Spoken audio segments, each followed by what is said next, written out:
You can meet me at my hotel with nothing on under your trench coat. Hey guys, it's Tara and welcome to another video.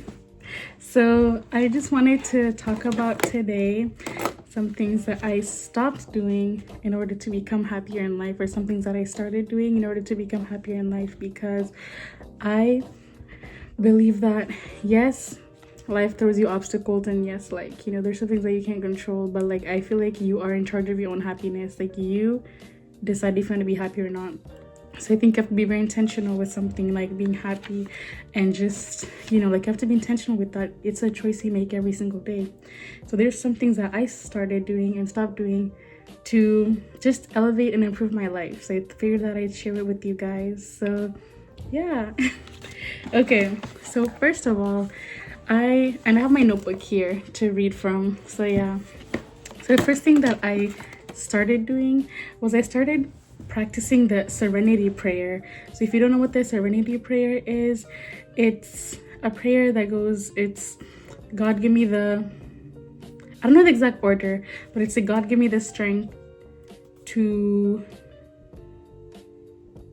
I forgot exactly what it says, but the part that I put into effect is like, God give me the strength to realize the things that I can control and the things that I can't control. So I realized that there's certain things that you just can't control. You just can't, and you just have to be okay with that. Like, you can do your best to control every situation.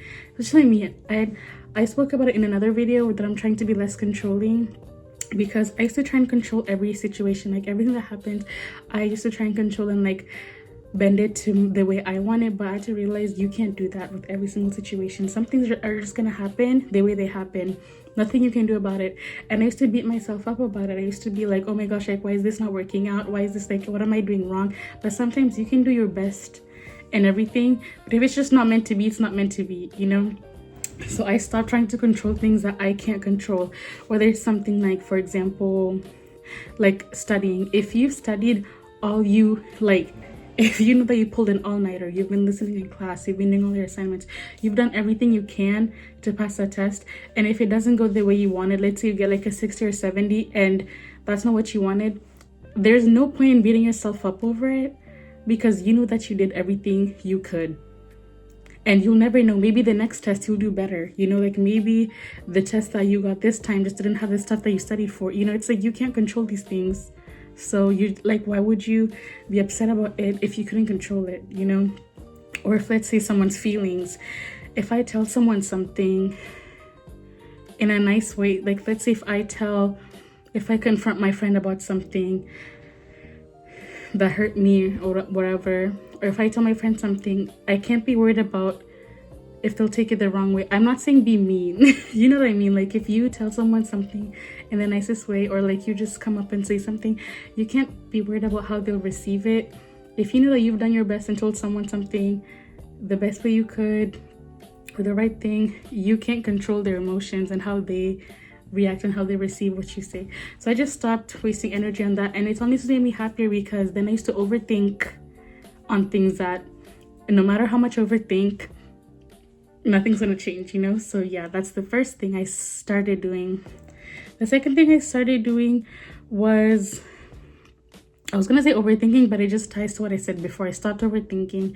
I just let things happen as they will, because me overthinking is literally not gonna change anything. I will overthink, stress my brain out, burn myself out, and the only one who's suffering is me, not anybody else. So it's not impossible. It is impossible to not overthink at all, but I just started reducing on the overthinking that I did. So yeah. Another thing that I stopped doing is feeling embarrassed about things. I think embarrassment is a mindset. Embarrassment is not real. Something's only embarrassing if you deem it to be embarrassing. Like, I've seen those people who like they're not scared of, like, they don't fear social anxiety, they don't have social, and they look like they're living their best life. I would see these videos of someone maybe like standing on the table in a restaurant and like screaming. I'm not saying do that, but just looking at them, they genuinely seem happy, and just got me thinking, it's because they don't get embarrassed, they don't like care about what other people think. And I translated it to like, embarrassment is genuinely a mindset. Only you decide what's embarrassing to you. If, let's say, I fall in public, it's like only you can decide it's embarrassing, you know, because if I fall down in public in the morning, and if that's on my and if I let that be on my mind the whole day, I'm like, oh my gosh, I fell down, it's on my mind, it's on my mind, it's on my mind. Probably whoever saw me, they probably forgot about it 10 minutes after they walked away from me. You know, it's like I'm the only one who feels the embarrassment. So like, why decide to be embarrassed when you can just like move on, you know, because there's nothing you can do, it's already happened. So what I'm saying is, like, I just stopped wasting time on thinking everything is embarrassing, and I just did things. Basically what I'm saying is I stopped caring about what other people think, because this is all your mindset. You're the one who's telling yourself, oh, this is so embarrassing, this is so humiliating, this is so, everyone's looking at me. They're not looking at you. Even if they are, who cares, you know, like, who cares? So yeah, I think embarrassment is a mindset. So yeah. Then the third thing that I stopped doing is comparing myself to people, whether it's in social media, in real life, academics, my looks, personality, body, everything. I just stopped, because everyone's different. I might look at someone and be like, oh my gosh, they have such clear skin, and I'm like, oh my gosh, like, there's so much, like, you know, it's like, but they might be lacking in something that I have, and they're probably looking at me and being like, oh my gosh, she has like good hair, like something like that, you know. It's like, so it's all about perspective. You don't know what they're thinking about you, and they don't know what you're thinking about them. So you're busy comparing and comparing and comparing, and you're hurting no one but yourself, because it's not that they're perfect, you know. And if it's like a social media thing, people only post what they want you to see.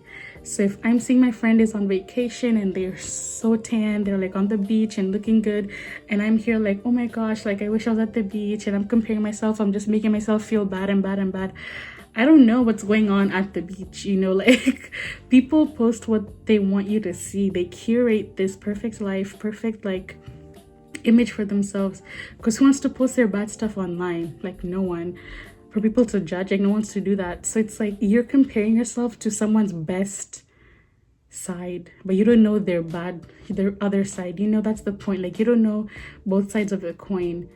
You can't compare yourself to only one side of the story. You have to see the other side too, you know?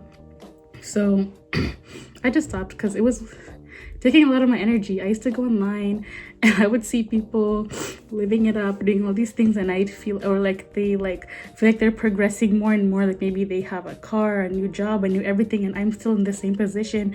They're graduated and I'm still in school, and I just start feeling so bad, and I'd be like, oh my gosh, like, what am I not doing? But it's like, you don't know. You don't know the things they had to do to get there. You don't know the things that they haven't done. Like, you don't know. You don't know the whole story. So why should I compare myself to only what I'm seeing online, when there's a whole other side of the story that I don't know, you know? So yeah. The next thing I started doing was, I have a time limit on the time I let myself get affected by things. It depends on like the gravity of the thing. If, let's say, I got pulled over in the morning for speeding, I only allow myself to be upset about it for like 10 minutes. After that, I push it back. Like, that's done. What happened happened. Nothing I can do. I will not let that one thing affect the rest of my day, you know? So I basically don't let little things affect the whole day. Because it's one little thing. Why should I let one little thing affect my entire single day? You know, if me and my friend argued in the morning, why should I let that affect my whole day? I'll be upset about it for 10 minutes and I'll push it back. So I'm not saying ignore your feelings, don't process. I'm just saying you have to keep pushing for the day. What I like to do, everything that I have pushed back during the day, I meditate in my bed at night. And that's when I process not everything that's happened throughout my day. But as the day goes on, time waits for no one. And it's not going to wait for you because you got pulled over. It's not going to wait for you because you got a flat tire. It's not going to wait for you because your friend canceled on your lunch. It's not going to wait for you. So the best thing you can do, or that I do, is I just like, I'm upset, whatever, for like 5-10 minutes. And after that, I'm like, okay, what's done is done is done. Let's keep it going, because the day's not going to stop. You know, things go on, so you might as well move with the current. And then when you're in bed or whatever, that's when you can process everything, and that's when you can be upset again. Because at night, there's nothing that you're doing. Well, for me, nothing that I'm doing. So that's when I get to process, and then I can be upset again or whatever. And also, don't let myself go to bed angry at stuff. Or I try not to let myself get angry at stuff, because at the end of the day, it's only affecting me. So I try my best to just, whatever happened today, I reflect on it, I meditate on it, and by the time I go to sleep, by the time I wake up, I tell myself, you need to be okay. It's a new day, new problems awaiting me, because things will happen every day. It's not like I'm attracting problems, but things will happen. So I'm like, it's a new day, new problem, new whatever. I can't let yesterday's things go into today. So yeah, that's what I do. I don't let, because, and also if something happens to me in the morning, let's say on my way to school, it's not fair for me to bring my bad mood and my bad attitude to the people I'm going to meet wherever I'm going. It's not fair. So that's why I only give myself a few minutes, and after that I'm like, it's okay, it's fine, because it's not fair for me to bring whatever happened to me to other people. That's not their business, that's not their problem, So yeah, that's what I do. I just, you can't be upset about something the whole day, especially something that that you had no control. It's like, what can you do? Even if you're upset, it's happened, nothing you can do. You get unless it's something serious like a death or like a loss, something like that, that's completely different.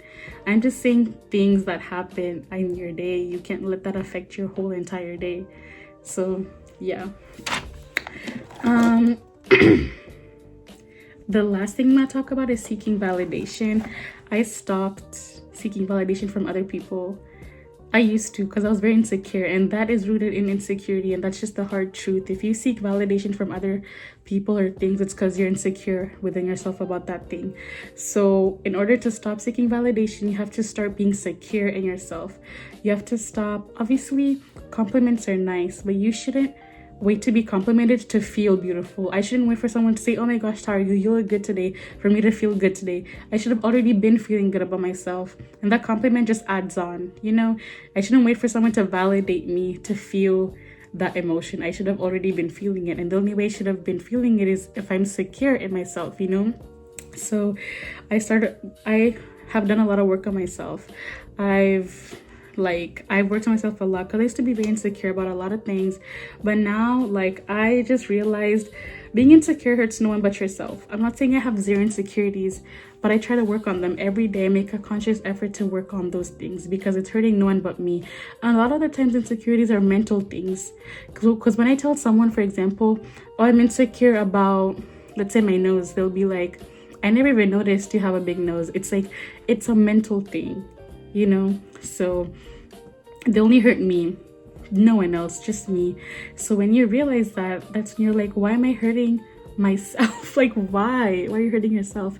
So I started working on that, and then after doing that, I stopped seeking validation from people, because then I already am secure in myself. So I tell myself every day, you look good, you smell good, you are good. I tell myself these things every single day. So by the time someone tells me, I'm just like, oh, thank you. That was already confirming what I already know. I think it's okay to be conceited in a good way. I think it's okay to love yourself, think you are the best. I think it's okay, not to the point of you think you're the best over every single person, but why shouldn't you love yourself? Why shouldn't you think you're the prettiest? Why shouldn't you think, why not? Why not? So I think it's good to be conceited. There's obviously levels to it, but yes, I think it's good. It's okay, because it has to start with you. You can't let other people tell you're pretty or that you're handsome or whatever, but you don't feel it yourself, So that's what I realized. This hair is bothering me. It keeps on okay, I think that's good. But yeah, so I am conceited. I love myself. I'm very confident in myself. And it took a lot for me to get here. And if you asked me 5 years ago, I would have told you, not even 5, 2 years ago, I would have told you something completely different. But it takes time, and it has to be a conscious effort that you make every single day to get there. So yeah, don't seek validation from someone else. You have to validate yourself, and other people can add on to what you already know about yourself. So yes, that was all that I had today. Thank you so much for watching if you got this far, and I'll see you guys next time. And thank you so much. I love you guys. Mwah.